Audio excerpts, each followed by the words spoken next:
Bonjour à tous, c'est Gigi, on se retrouve pour une nouvelle review de Pocket Monsters 2019, c'est l'épisode 18 cette semaine, et c'est un épisode pour lequel je ne m'attendais très clairement pas à autant l'apprécier. J'ai trouvé que c'était vraiment une très belle surprise, et alors on va y revenir évidemment, mais j'ai trouvé beaucoup de points positifs justement, et ça fait vraiment plaisir. Alors pour commencer, j'ai trouvé que pour un épisode voulant introduire et présenter comment se déroulent les matchs dans le cadre des championnats du monde, très réussi.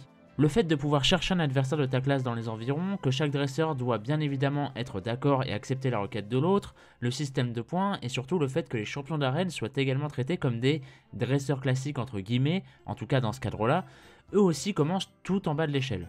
Et mine de rien, ça fait beaucoup d'informations et ça rend le tout plutôt crédible et sérieux je trouve. Alors je m'attendais personnellement pas à autant de détails à ce niveau-là, je vous le cache pas. De mon côté, j'imaginais ça de façon très classique, à savoir un match au pif, un système de points qui s'actualise et basta.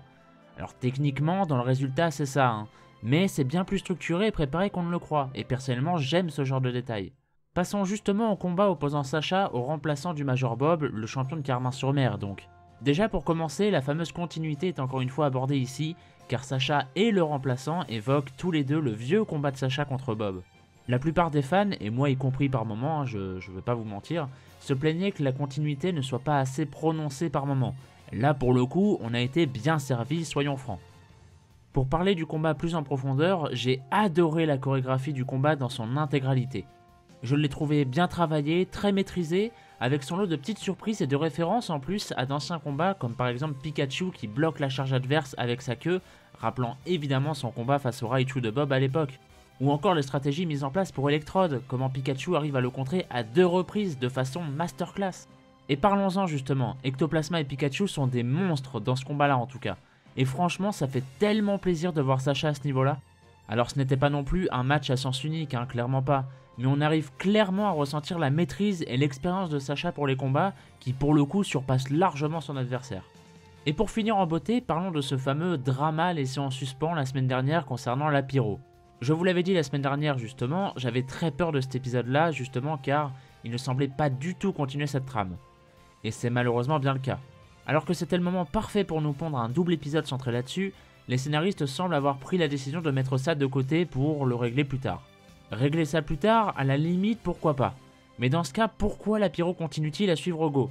Pourquoi n'avons-nous pas le droit à une sorte de scène de conclusion pour la semaine dernière au moins? La dernière scène que l'on a vue, c'était littéralement la pyro qui se barre du groupe. Comment vous pouvez enchaîner derrière avec un épisode où rien n'est expliqué, mais la pyro est là. Il fait un peu la gueule de temps en temps, mais il est là. Fidèle auprès de Go pour qui visiblement absolument rien n'a changé, hein. Pour lui, tout va bien. Pour le coup, je vous l'ai dit, j'ai beaucoup aimé cet épisode pour sa construction et ses détails, mais la trame autour de Go et la pyro est vraiment très maladroite pour le coup. Et le pire là-dedans, c'est qu'on ne sait pas combien de temps encore ça va durer avant d'enfin crever cet abcès. Ils ont un réel potentiel pour développer Go au travers de la pyro, ça semblait enfin s'amorcer, nous laissant même sur un cliffhanger des plus surprenants. Et au final, tout ça pour ça sera forcément résolu un jour, mais nous mettre une mise en scène dramatique pareille pour au final la mettre littéralement de côté et faire comme si rien ne s'était passé pendant 2 semaines, bah c'est tout bonnement idiot et ridicule en fait. Et voilà, cette review est à présent terminée, merci à vous de m'avoir écouté et désolé pour le mini coup de gueule, mais bon, il fallait que ça sorte. Alors malgré ça, ne vous y trompez pas, j'ai quand même adoré l'épisode, je me répète comme tout à l'heure, mais voilà. Et je vous invite encore une fois, plus que d'habitude, à me partager vos avis en commentaire concernant cet épisode également. Quant à moi, je vous retrouve la semaine prochaine pour 2 reviews, et oui, puisque Sevens va enfin commencer la semaine prochaine. Mais en attendant, portez-vous bien, et des bisous.